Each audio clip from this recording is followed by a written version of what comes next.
Hey, good morning, everyone. Well, we woke up this morning to I guess you could call it a winter wonderland, right? A winter wonderland. I don't know how it is where you are, but I think we got about 5 or maybe 6 inches of snow. But it's a good kind of snow. It's the kind that's really light and powdery, easy to shovel if you shovel it. My theory about shoveling snow is if you wait long enough, it'll melt and take care of itself. But anyway, happy Wednesday. This is Wednesday, February the 19th, 2025. You know, they say that February is the shortest month of the year, but it seems to have the longest days, does it not? But all this stuff is going to be, I guess, on its way out come the first part of next week. That is, if we can get through it. It's like 10 degrees right now, and it's supposed to be I don't know, down to like 2 degrees or 3 degrees come this week as well. So anyway, we got a few days that we got to get through. But anyway, here we are on this Wednesday, and but there's hope, folks. There's hope because the days are getting longer. I noticed that the daylight comes up earlier in the morning, and it stays longer in the evening. So those are all good signs. Anyway. My name is Wes. This is Coffee with Wes. And I serve as the interim pastor at the First Baptist Church of Cutler in Cutler, Illinois. Our church is located at 306 East 3rd Street in the metropolis of Cutler, Illinois. So I just wanted to throw that out there to you. Okay, let's go ahead and get started in our little, our little time together, if you will. Get you the coffee, have another sip. Let's get started. So when we talk about faith, faith is kind of a personal thing, right? I mean, our faith journey is a kind of a personal journey, and we work things out between us and the Lord and the way that we view our faith. And certainly that's true. But as we live out that journey, as we navigate the ups and downs of life, we begin to realize that no matter how strong our individual beliefs may be, there are moments in our faith journey when we need encouragement, we need guidance, we need support, we need other people, we need their input. We need for them to come alongside us and to encourage us and see us through that little bump in the road that we find ourselves up against. And after all, we are not made to walk this journey of faith alone.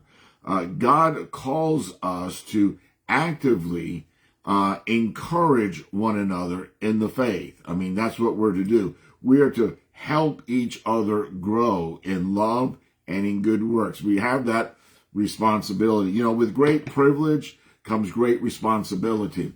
And the great privilege that we have is that we have a relationship with the Lord, but there's also responsibilities that come with that. And part of those responsibilities is to be aware of those around us. Our verse for today is, again, I say we're in the book of Hebrews this week, in chapter 10, Hebrews chapter 10, verses 24 and 25. That's our verse. Those are our verses for today. Let me read them, if I may. The writer here says, "Let us consider one another in order to provoke love and good works." And I have a note here on this word, provoke. I mean, that seems like a negative thing. You know, you don't want to provoke people, but here it means in a positive way to provoke one another to love and good works. Means to aggressively encourage one another to give the best of themselves to love, and not just in words, but also in acts of love. So we are to provoke love. We are to aggressively encourage one another in love, and also not just to talk about love or speak about love, but to actually accomplish works of love in the lives of others. So he says, let us consider one another in order to provoke love and good works, not neglecting to gather together, as some are in the habit of doing,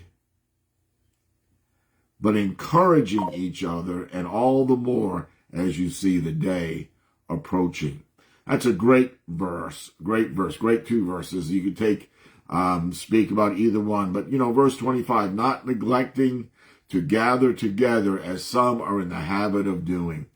Folks, when the COVID came and we get all this modern technology and we can stream the worship service, it's so easy to just stay at home, right? We got in the habit of it, and some folks never got out of the habit of it. And again, I want to say, there are times when we need to stay home on Sunday morning and not come to worship.